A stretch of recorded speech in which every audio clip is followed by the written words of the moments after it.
আজকে করব আমি ভেজ বিরিয়ানি। তার জন্য নিয়ে নিয়েছি দেরাদুন রাইস, পরিমাণ মতো দিয়ে দিচ্ছি নুন দিয়ে আমি আগে ভাতটা রেডি করে নেবো, তারপরে সবজিগুলো কিভাবে মেশাবো আপনারা সাথে থেকে দেখে নেবেন।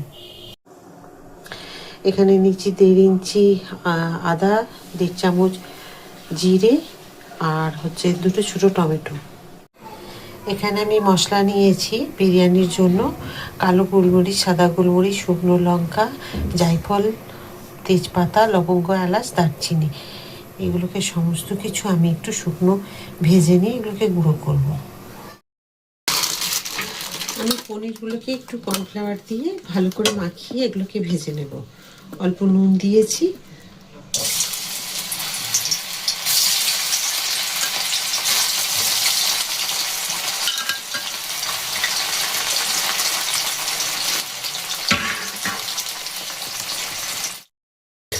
কফির মধ্যে কর্নফ্লাওয়ার দিয়ে দিয়েছি। দিয়ে আমি এখন একটুখানি নুন দিয়ে এগুলোকে ভেজে দেবো।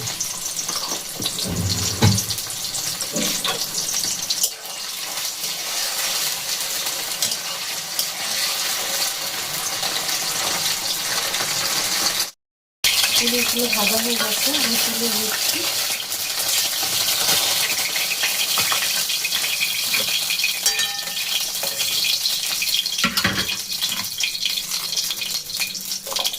আলু দিয়ে দেবো।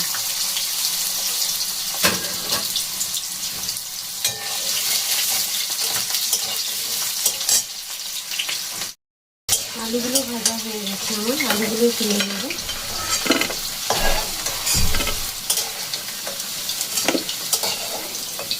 কপিগুলোকে দিয়ে দেবো।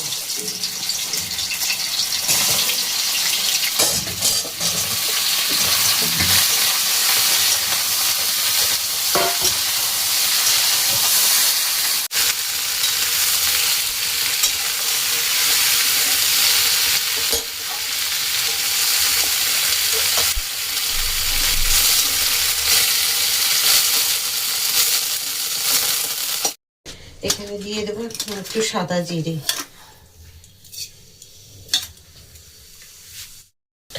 দেবো বেটে রাখা মশলা,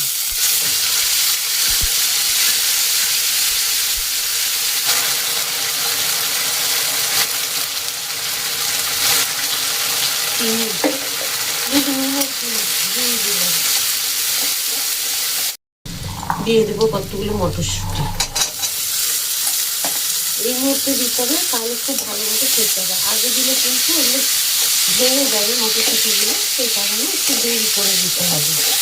দিয়ে দেবো সমস্ত কফি আর আলু।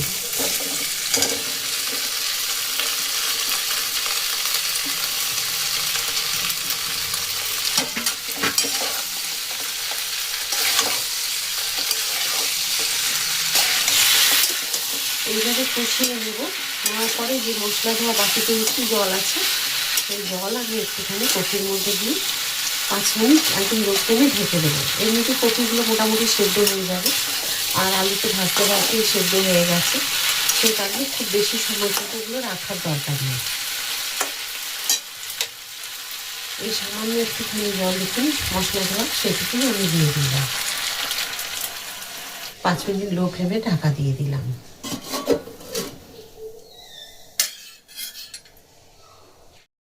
দিয়ে দেবো এখন এই যে দেখুন পনিরগুলোকে খুব ভালো করে মিশিয়ে নিয়ে দেবো। আমি যে ভাতগুলোকে রেডি করে রেখেছি দেখুন, এখন এগুলোকে ওপর থেকে একটু ভালো করে মিশিয়ে দেবো। তার আগে দিয়ে দেবো আমি এখানে বিরিয়ানি মশলা, যেটা আমি তৈরি করলাম বাড়িতে।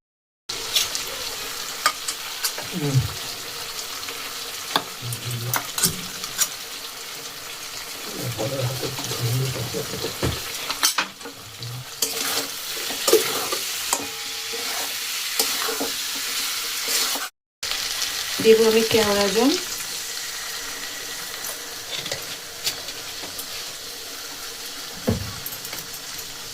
আর দেবো একটুখানি আগে গোলাপ জল।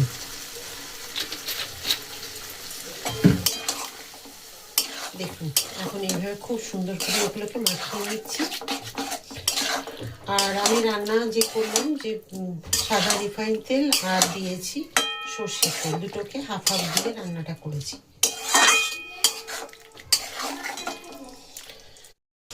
ভাতগুলোকে মিশিয়ে দেবো ওপর থেকে।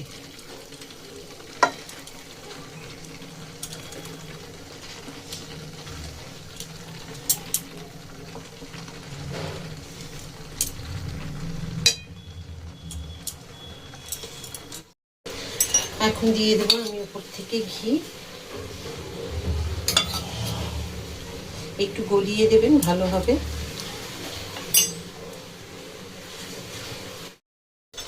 একটু দেবো গোলাপ জল, একটু দিয়ে দেবো মধু। এটা অবশ্যই দেবেন, এর একটা স্বাদ আলাদা রকম হবে। পরিমাণ বুঝে দেবেন, আমার যেরকম পরিমাণ তাতে আমি 1 চামচ দিলাম। আর একটু দিয়ে দিলাম বিরিয়ানি মশলা।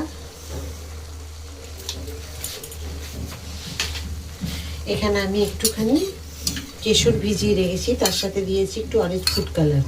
তো দেখুন এই যে একটু কেশর ভিজিয়ে রেখেছি, কেশরের ধাগাগুলো আছে, আর দিয়েছি অরেঞ্জ ফুড কালার। তো এটাকে দিয়ে দেবো।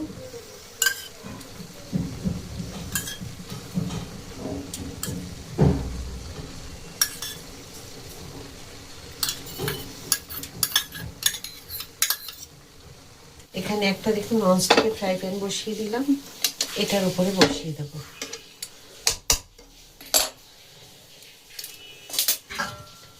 ঢাকা দিয়ে দিলাম। 8 থেকে 10 মিনিটের মতো এরকম লো ফ্লেমে এটা হবে। তো আজকে আমি এই ঠান্ডার কারণে আজকে মনে হলো তো খিচুড়ি অনেকবার খেয়েছি, আপনাদের দেখিয়েছি, তার থেকেও বেশিবার বাড়িতে তৈরি করা হয়েছে ঠান্ডার সময় শীতকালে। তারপরে তো যাই হোক, ভাত তো প্রতিদিনের আমাদের রুটিনে একটা থাকে। আজকে আমি একদম পনির ভেজ বিরিয়ানি তৈরি করলাম। ভেজ এই কারণে করলাম, মা খেতে পারবে, তো সেই কারণে। তো আমাদের তো অনেক রকম বাড়িতে থাকে ভেজ বিরিয়ানি খাওয়ার মানুষ পরিবারে, তো সেই কারণে একটুখানি ভেজ বিরিয়ানি আপনাদের তৈরি করে দেখালাম পনির দিয়ে। আপনারা এখানে সোয়াবিনও দিতে পারেন। সোয়াবিনটা আজকে আমার বাড়িতে ছিল না, একদম সোয়াবিনটাকে ভিজিয়ে একটুখানি জল চিপে নিয়ে দিয়ে দেবেন কফির সাথে, যেমন আমি মটরশুঁটিগুলো দিলাম ওই সেরকম সময় দেবেন, তাহলে বেশ সুন্দর থাকবে। তবে বিরিয়ানি আমি একটা দেখাবো আপনাদেরকে, মানে সোয়াবিন বিরিয়ানি, সেটা অন্যভাবে। তো আজকের ভেজ বিরিয়ানি, যেটা পনির ভেজ বিরিয়ানি দেখালাম, আপনাদের ভালো লাগবে তো তৈরি তো অবশ্যই একবার করবেন। আমাদের যাই হোক চটজলদি এটাই তৈরি করে নিলাম আজকে। তো বাকিটাও সাথে থাকবেন, গিয়ে দেখে নেবেন। দেখুন আমি রেখে দিয়েছিলাম 8 ঘন্টা, এখন দেখুন ঢাকা খুলে নিচ্ছি। কি সুন্দর হয়েছে দেখুন দেখতে, গন্ধ তো মানে কি বলবো, যে থাকবে তৈরি করবে বাড়িতে সেই বুঝতে পারবে এই সুগন্ধটা কত সুন্দর।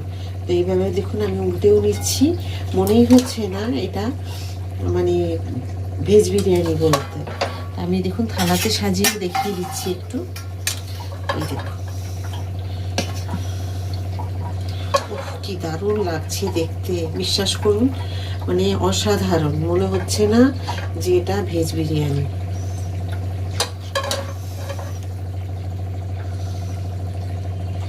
এর সাথে আপনারা পনিরের তরকারি খেতে পারেন, বা চানা মশলা ভেজের সাথে চানা মশলা, বা এর সাথে পাঁপড় ভাজা থাকবে, অনেক রকম দিয়ে আপনারা এর সাথে খেতে পারেন। তো কেমন হয়েছে কড়াইটাও আপনারা দেখিয়ে দিলাম। দেখুন এখান থেকে কেটে কেটে আর সাইড করে করে এইভাবে নেবেন বিরিয়ানি। আমি দেখুন নিয়েছি, এইভাবে কিন্তু নিতে হবে। আর দেখুন পনিরগুলোও কিন্তু এইভাবে আসছে, তো পনিরগুলোকেও দেওয়া যাবে। দেখুন কি সুন্দরভাবে হয়েছে। তো কেমন হয়েছে আজকের আমার পনির ভেজ বিরিয়ানি? আশা করি আপনাদের পনির ভেজ বিরিয়ানি আপনাদের সকলেরই খুব ভালো লেগেছে। আর দেখুন চালগুলো খুব সুন্দরভাবে আমি সেদ্ধ করেছিলাম, একদম গলে যায়নি বা ভেঙে যায়নি। আর এই বিরিয়ানি যদি আজকে পনির ভেজ বিরিয়ানি আপনাদের সকলের ভালো লেগে থাকে, তো একবার বাড়িতে অবশ্যই তৈরি করে খেয়ে আমাকে কমেন্ট করে জানাবেন। যদি ভালো লাগে লাইক, সাবস্ক্রাইব আর শেয়ার করে আমার সাথে থাকবেন, যেমন প্রতিটা ভিডিওতে আপনারা সকলে আমার সাথে আছেন। আবার একটা নতুন কোনো ভিডিওতে নতুন কিছু রান্না নিয়ে আপনাদের সকলের কাছে আমি চলে আসবো। সবাই খুব ভালো থাকুন, সুস্থ থাকুন। রাধা রাধা।